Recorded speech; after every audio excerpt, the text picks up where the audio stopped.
Hello guys, so welcome to my YouTube channel and thank you so much for clicking to this video. I really appreciate it.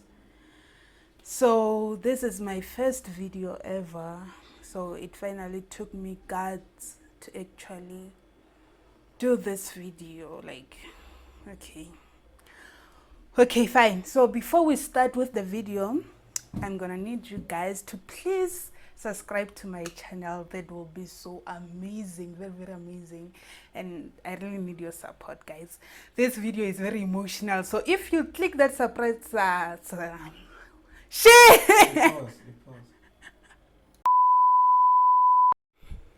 so if you click that subscribe button, it will really mean a lot to me.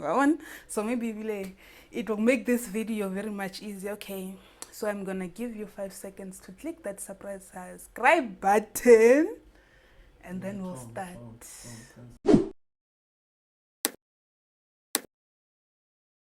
My name is Rebone Sedibeng and I'm from Limpopo, Polokwane Ramolepo. That's where I grew up. Mountain View, I can say Ramolepo Mountain View. Yeah. So guys, please, I hope this is not too distracting for you guys. Like, this is comfort. Say hello to the camera, baby. Hello. Okay, fine. This is comfort, ne? Like, she comforts me. Like, this is my baby, guys. Like, I can't cope without this. I wouldn't even sleep. It's one of my coping mechanisms. You'll know when times goes on. So yeah, she will just be here with me for emotional support, ne? Yeah, so let's continue. Yeah, so this is a story about how I got sexually assaulted. As you saw through the title, you know what this video is all about. So yeah, this is a very hard topic for me to talk about, especially on such a big platform like YouTube. So in this video, I'm going to say everything that happened and some of the things I didn't tell anyone. So I advise you to sit down and be comfortable. Maybe you can take some water or tea, lower in sharp, because this is going to be very intense. And it might be a very long video, but I'll try to make it short as possible. So as I was saying, I was living with my sisters, my mom, my siblings and my mom, and they were all in high school. My siblings were in high school, if I'm not wrong. So now I was still in foundation phase, ne? So I always knock off early from school. So when I got home, I didn't find anyone. My mom was working go Polokwane. Yeah. Then my dad, as I said, was not around. So my mom left the keys in the nearest spaza shop. So I always had to go there and get the keys. And after I got the keys and unlocked the gate, changed my uniform, I went to the neighbors to play with Eddie, my best friend, Edward. So Edward was very naughty, guys, and was very naughty. And then one day he said to me, Rebone, I want to show you something. I want to show you something in my uncle's room, Tabo's room. That's the one who raped me. So when we got there, Mugayu Mponcha magazine upon. Yeah, so that thing was very mesmerizing for me. Correct. I didn't understand what I was looking at. It was scary somehow, but also I wanted to see more because I was so curious about it. So, and then and then that magazine was so horrible, guys. That one, It was so horrible. So when we were busy watching that magazine, Tabo got into the room and he found us. He caught us red-handed. He was with his friends. So, yeah. This is starting, yeah. Like, I'm going back somehow. So, they told Eddie to go to the spaza, to the nearest spaza, to go and buy sweets. Ne? And I wanted to go with him. So they said, no, we're not Rebone, stay. Because stay, so that's amazing. So they were like, okay. They were like, ish, guys. This is harder than I thought. So they told me, okay.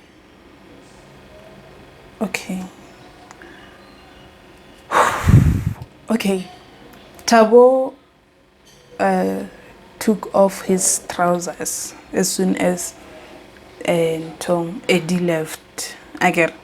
He took off his trousers and then took his dick out.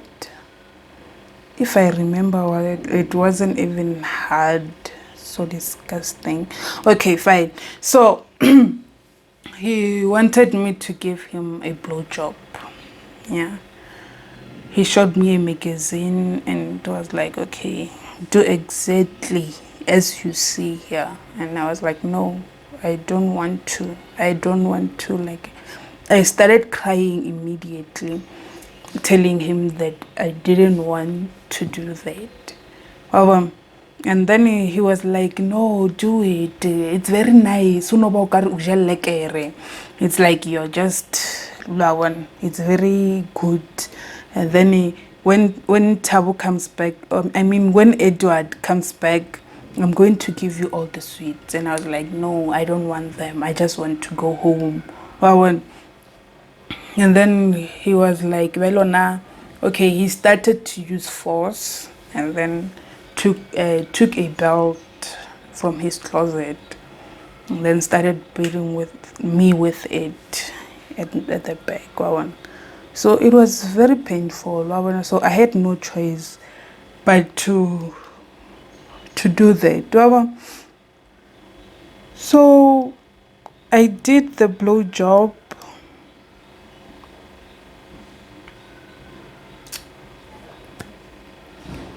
And he came, and then he made me swallow all the semen.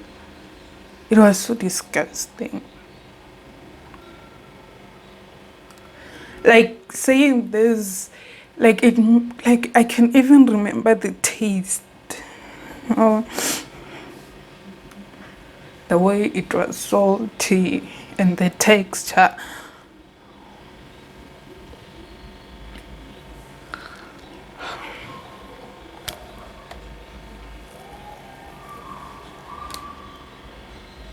Yeah, and then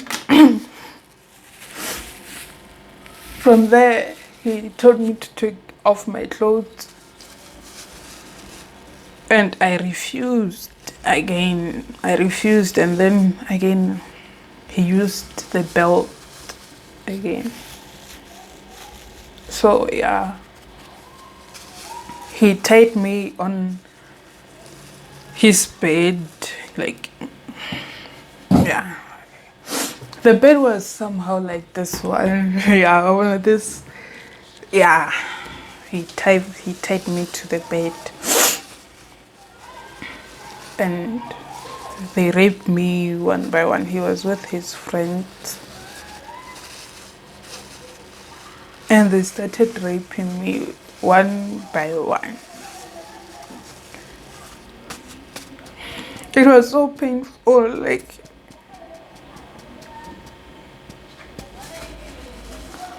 I didn't even understand what was going on. What I know is that it was similar to that magazine. But I didn't know if it was wrong or right. But what I knew is that it was very painful. And that I didn't want it. Like, it was very painful. They were hurting me. Oh, and then from there,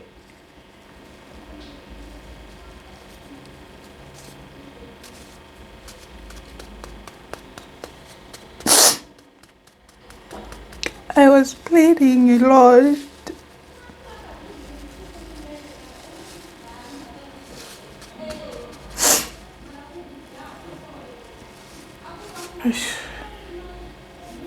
So I was bleeding a lot, and then they used a basin like Scotland, and then they bathed me one clapisha about all the blood and all that.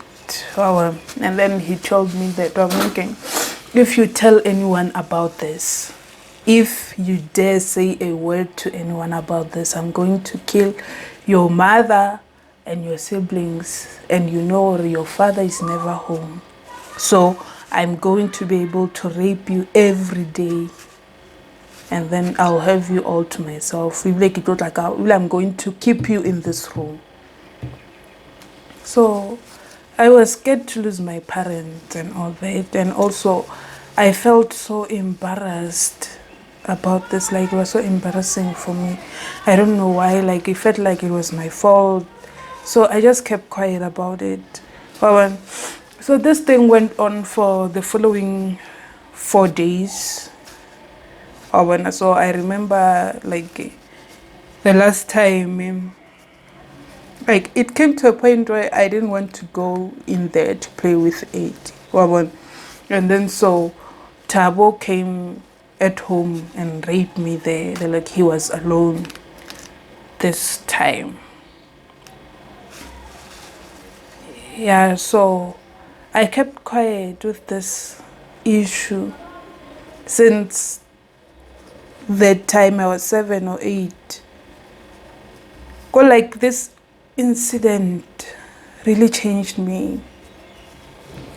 It changed me a lot.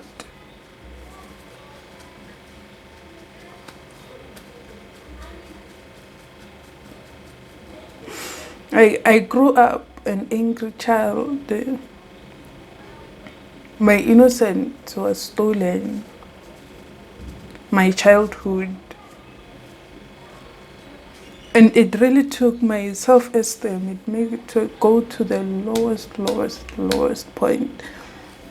And then, so I also experienced bullying since then, because, like, I always cried. Like, I cried a lot. Everything. If I didn't want something, I just cried. So the kids at school took advantage of that. So yeah. And they bullied me. I went through bullying as well. So this thing, guys. So yeah, it's fine. So when I was doing grade 12, fast forward to 2016, when I was doing grade 12. Okay, this incident happened in 2006 or 7 there. Since I'm not sure if I was 7 or 8, but I know it was somewhere to that point. So it's 2006 or 7. So fast forward to 2016 when I was doing matric. So I think the pressure of the matric and all that just came together, and then bush boom, okay. I just had a mental breakdown. I got depressed, like panic attacks left and right. I always had seizures. Even they thought I had like a epilepsy, but it wasn't. It was just panic attacks. It was no seizures actually. It was no seizures. It was panic attacks. So okay, guys, if I keep looking this side, it's because Leo is here. He's my boyfriend, so he's just here. This, yeah, so that's why I keep looking at him just to make sure I'm okay. Wow. Yeah. So I got diagnosed with depression in 2016, and that's when they found out about the rape. Okay, where did I put my glasses? Because I can't see very well. Okay, what happened? Okay, shit, I can't find them. It's okay. So that's when they found out about the rape, and I got diagnosed with depression, and later on they said it's bipolar and borderline personality disorder. So it was very hard for me, like coping with this, doing matric. Like I was always in and out of hospitals because like I attempted suicide. Let me remember, in 2016 alone, not alone in 2016, I think I attempted, not committed, I attempted suicide like 4 times. Oh no, not 4, man. It's 3. It's 3 times in 2016. So I was always in and out of hospital, so it was very difficult. And then dealing with mental health, it's no fun, guys. It's no fun. Yo. So finally, I managed to pass with diploma, and the whole of 2017 I was upgrading. So yeah. 2017 I was very much better somehow. So 2018, when I came to University of Limpopo, yeah, I'm studying criminology and psychology, by the way. So when I got here, things adjusting to university wasn't very easy for me.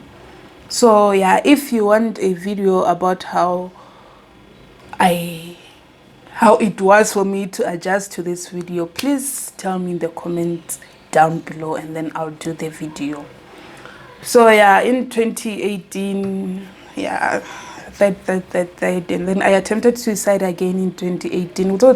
I'll just do a video about my suicide stories. Right now, let's just talk about the sexual assault that I went through. So yeah, I went and then I got raped again in 2018, Gamo campusing. So this rape,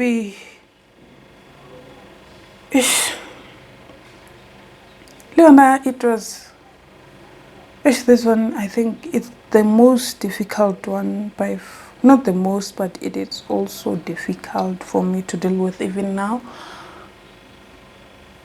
Because somehow I'm still blaming myself for it, even though I know it's not my fault. Like, it's never my fault. And even if you got raped, it's never your fault that you got raped. So yeah. So since, I said that I was going through depression, dealing with the trauma, the rape that happened when I was young. So I started to engage in very risky behaviors. So I was smoking weed at the time. So the time I got raped again, it was when I was so obsessed with leaving my room and go to, there's this mountain at the University of Limpopo. We call it Sovenga Hill. Like it's just very nice. It's peaceful there. So I always went up there just for some peace and to smoke my weed. So that day, I think it was very, and I was very hesitant to go there.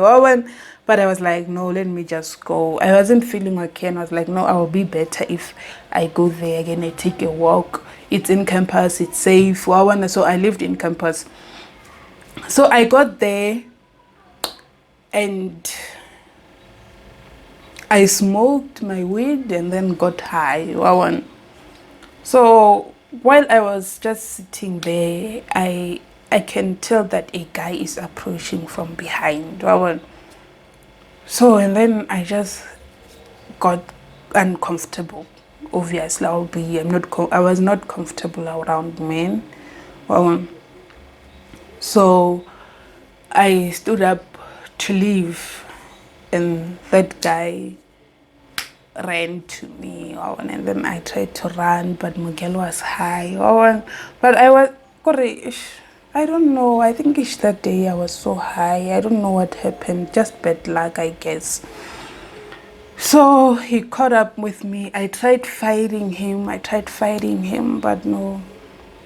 He took my head and then banged it to the stone. I would shale Lily Swiga. Mind you, we were on the mountain. So I got dizzy and lost consciousness. Then I think he did what he did and then left. So when I woke up, I saw, okay, it's obvious when I just saw I got raped. Yeah. So I went back to my room. At first, I was so in denial. Like, I wasn't even sure if it really happened or just it was just the wind playing tricks on me.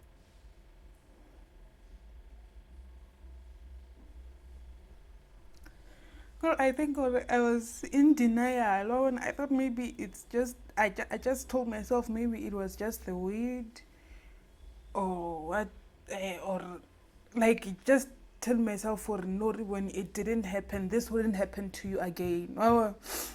So until it just reality hits or I again, no, this really happened. So I was so scared to tell anyone about this because I was so afraid of being judged. Because I was high and all that, what was I going? Like where was I going? Like it got 12 when I went to Sovenga Hill. Like it was just like I knew, like it was like I called this upon myself. Like I was high and like it just felt like my fault and I was so embarrassed just thinking of someone actually like had sex with me. I can't say sex, like it just the intercourse, and it was so embarrassing, guys. So I had the fear of being judged and did not tell anyone about this. So until they knew at home, well, and the fear that I had,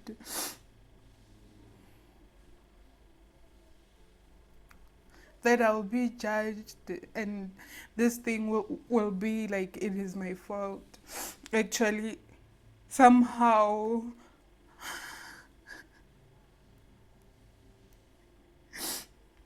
it happened.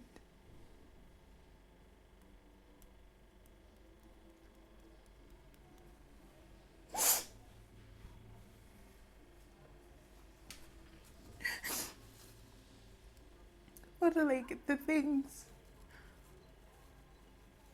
Was it like I told myself that I was not going to talk about this on this video, but it just has to be said just to raise awareness and to stop secondary victimization. Like the things my family said, some of my family members said, still hit me today. Like,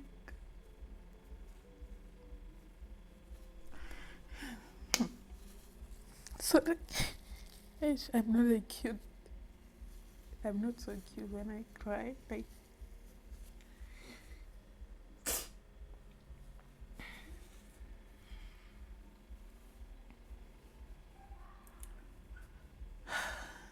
Like I remember, I'm not saying this to embarrass my family or what. Maybe it was because it was a shock to them as well,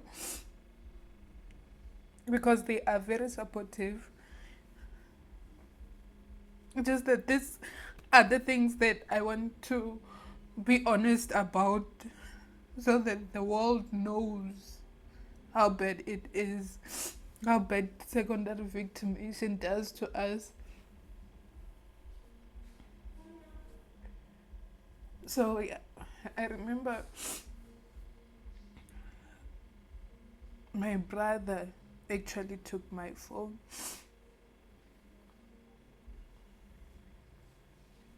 and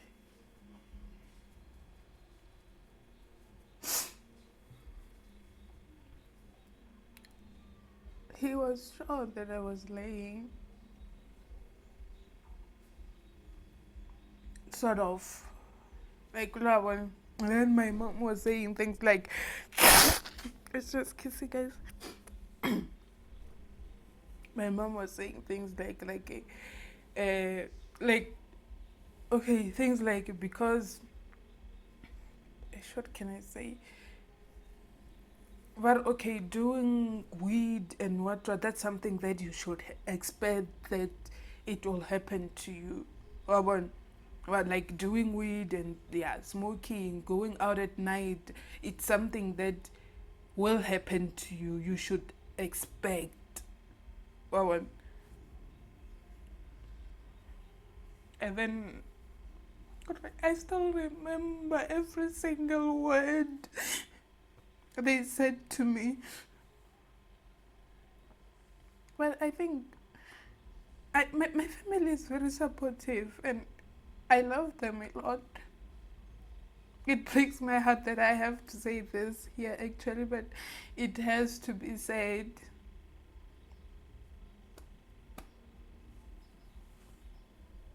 Well, so yeah, actually guys, I just realized that I haven't dealt with this. It hurts.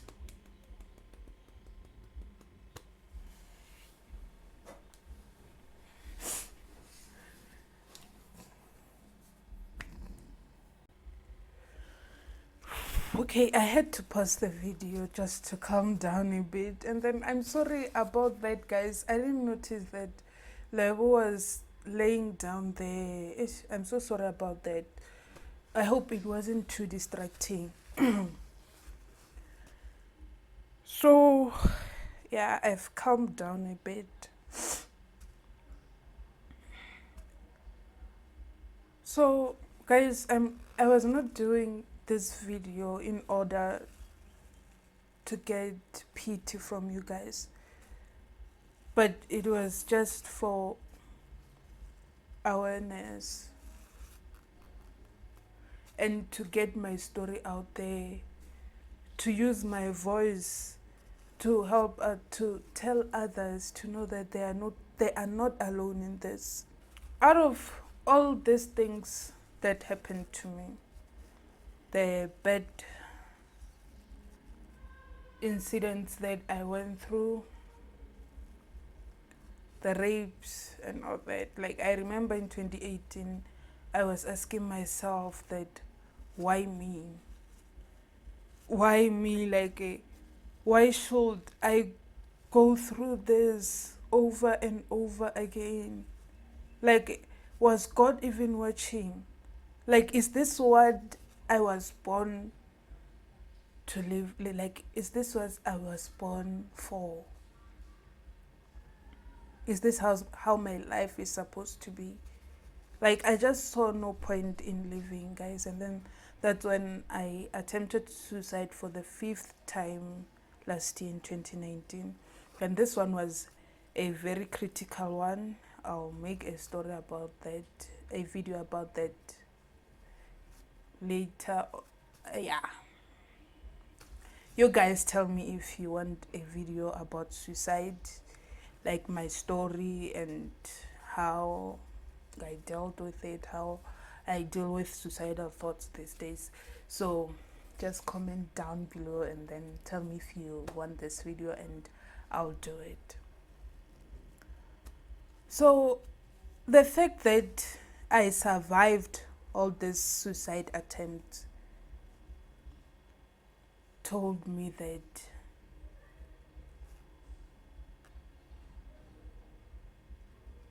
the fact that I actually survived made me realize that I do deserve to be alive, and to use my voice to heal others, to show others that it is possible to live your life after rape. Because I refuse to be broken. Yes, I was abused, but I refuse, guys. I refuse to be broken. I'm not a victim anymore, but I'm a survivor. I know it is very hard living with this, like all the flashbacks you have, the mental health the mental illness that I got because of this. And it is very hard living with mental health disorders, guys. It's very hard to cope. Okay, sorry guys about the lighting, the changing, like everything is just a mess, guys. So as kids, like I'm using, like the weather is changing outside and all that. Yeah. So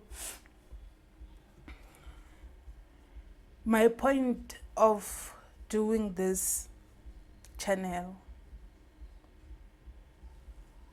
was good. In this channel, I'm going to show people, those who went through rape and those who are suffering from mental illness, that there is a normal life with mental illness, that everything is going to be fine. How you have to accept the situations that you are going through now. It's not too late, guys. And to all those who have been raped, it is never your fault. It is not your fault.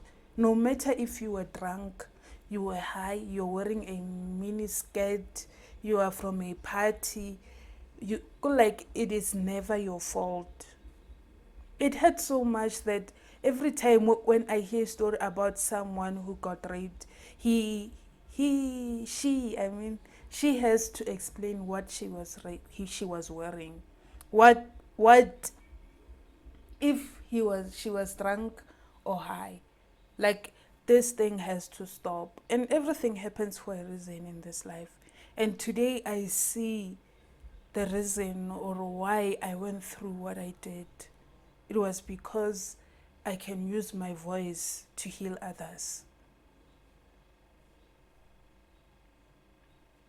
So, guys, the past is a part of you, but not all of you.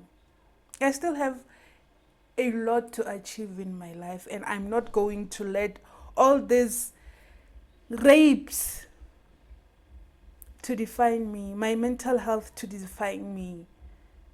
I deserve to be alive, and I'm not going to let Tabo or this other guy who raped me to see how this thing had made me feel in the beginning. I wouldn't lie, it is very hard to deal with this. I have days where I can't even get out of my room. I have a lot of anxiety because of this, but I know that there is a light. There is light at the end of a tunnel, guys. In every dark situation, there's always a positive outcome in it. So to those who got raped, those who are going through mental illness, I've got you. So guys, this video was very long and very intense for me. So I need a very long rest from this. Drink a lot of water and then try to not go back. So I'm going to end my video here. Sorry for this very long video. So I'm going to end the video. I'll end it here. So guys, please give this video a big thumbs up. At least maybe that will make me feel better. And please subscribe to my channel for more. And you can tell me in the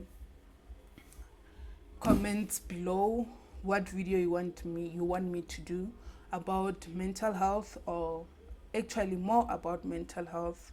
And if you have questions, comment down below the questions and I will answer them. Yeah. So bye guys, thank you for watching. Don't forget to subscribe turn on those post notifications so that you'll be notified every time I post. Also, I'm going to post every video. Okay, what am I saying, girl? You're so depressed, ne? I'm going to post a new video every Thursday, so you better turn on those post notification, because hey, there's a lot coming, ne? Don't worry, I won't depress you all the time, guys. So yeah, I would really like your support. Bye, guys.